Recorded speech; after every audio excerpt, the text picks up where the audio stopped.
Friends, आज के इस वीडियो में जीके का 35 ऑब्जेक्टिव क्वेश्चन है जो एमसीक्यू है और ये है मौर्य उत्तर गुप्त पूर्व काल 1885 ईसा पूर्व से 319 ईसा पूर्व तक है। तो फर्स्ट क्वेश्चन है, अंतिम मौर्य सम्राट बृहदत्त की हत्या कर किसने शुंग वंश की स्थापना की थी 1885 ईसा पूर्व में? तो पुष्यमित्र ने। पुष्यमित्र शुंग मौर्य सम्राट बृहदत्त की राजकीय सेना में किस पद पर आसीन था? तो ये सेनापति के पद पर आसीन था। कण्व यानी कान वंश का संस्थापक कौन था? कण्व यानी कान वंश का संस्थापक कौन था? तो वसुदेव। सातवाहन या अंध्र सातवाहन का संस्थापक कौन था? तो सिमुक। सातवाहनों ने सबसे पहले स्थानीय अधिकारियों के रूप में काम किया था, तो किसने किया था? मौर्य योग के अधीन। वह महानतम कुषाण नेता कौन था जो बौद्ध बन गया? वह महानतम कुषाण नेता कौन था जो बौद्ध बन गया? ये कनिष्क था। कुषाण काल के दौरान मूर्तिकाल की गांधार शैली किसका मिश्रण है? तो भारत ग्रीक यूनानी शैली का। कुषाण काल के दौरान मूर्तिकाल की गांधार शैली किसका मिश्रण है? तो भारत ग्रीक यूनानी शैली का। कनिष्क की राजधानी थी। कनिष्क की राजधानी क्या थी? कनिष्क की पुरुषपुर। पुरुषपुर किसका दूसरा नाम है? तो ये पेशावर का। पुरुषपुर किसका नाम है? तो ये पेशावर का। चरक किसके राज्य चिकित्सक थे? चरक किसके राज्य चिकित्सक थे? तो ये कनिष्क के। तक्षशिला के प्रसिद्ध स्थल होने का कारण था गांधार कला। तक्षशिला के प्रसिद्ध स्थल होने का कारण क्या था? तो ये गांधार कला। भारत में सर्वप्रथम स्वर्ण मुद्राएं किसने चलाई? इंड्रो बैक्ट्रियन ने। भारत में सर्वप्रथम मुद्राएं किसने चलाई? तो इंड्रो बैक्ट्रियन ने। किस संग्रहालय में कुषाण कालीन मूर्तियों का संग्रह अधिक मात्रा में मिलता है? तो मथुरा संग्रहालय में। किसने सोने के सर्वाधिक शुद्ध सिक्के जारी किए? तो ये कुषाण ने। किसने सोने के सर्वाधिक शुद्ध सिक्के जारी किए? तो ये कुषाण ने। सातवाहनों के समय मुद्रा सर्वाधिक किस धातु के बने होते थे? तो ये सीसा का। कनिष्क के समकालीन कौन थे? कनिष्क के समकालीन नागार्जुन, अश्वघोष और वसुमित्र थे।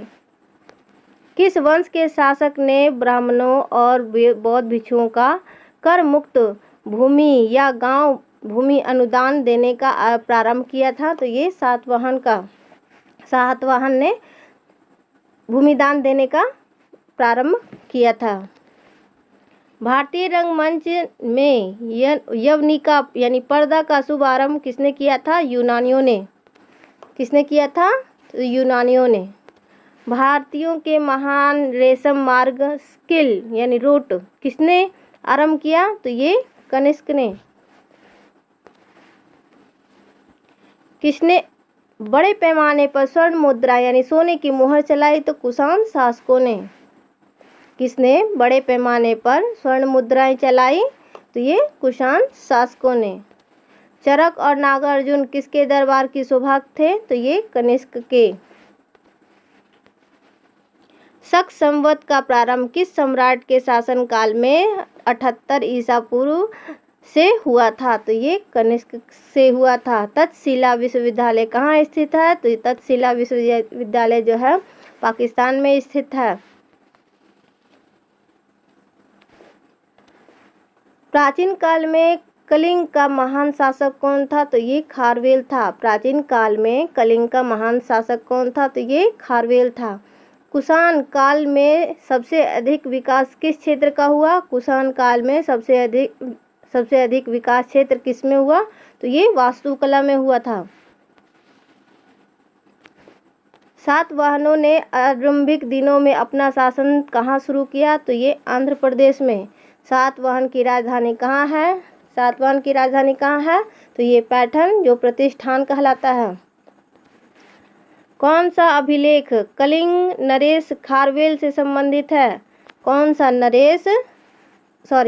सा अभिलेख कलिंग नरेश खारवेल से संबंधित है? तो ये हाथी गुफा।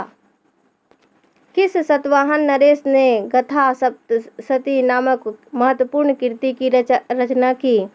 किस सातवाहन नरेश ने गाथा सप्तशती नामक महत्वपूर्ण कृति की रचना की? तो ये हाल ने। सातवाहन शासकों की राजकीय भाषा क्या है? तो ये प्रकृति है। मौर्य साम्राज्य के ध्वंस के पश्चात कई आक्रमणों की श्रृंखला थी। ये है भारत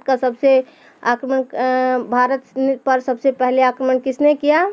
मौर्य साम्राज्य ध्वंस के पश्चात कई आक्रमणों की श्रृंखला रही। भारत पर सबसे पहले आक्रमण किसने किया? तो बैक्ट्रियन यानी ग्रीक ने सबसे पहले किया था।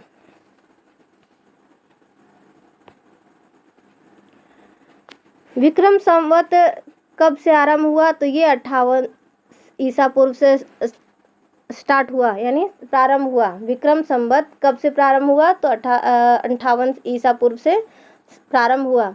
यहाँ क्वेश्चन थोड़ा गड़बड़ हो गया है। मौर्यों के बाद दक्षिण भारत में सबसे प्रभावशाली राज्य कौन था? तो ये सातवाहन था। मौर्य के बाद दक्षिण भारत में सबसे प्रभावशाली राज्य कौन था? तो ये सातवाहन था।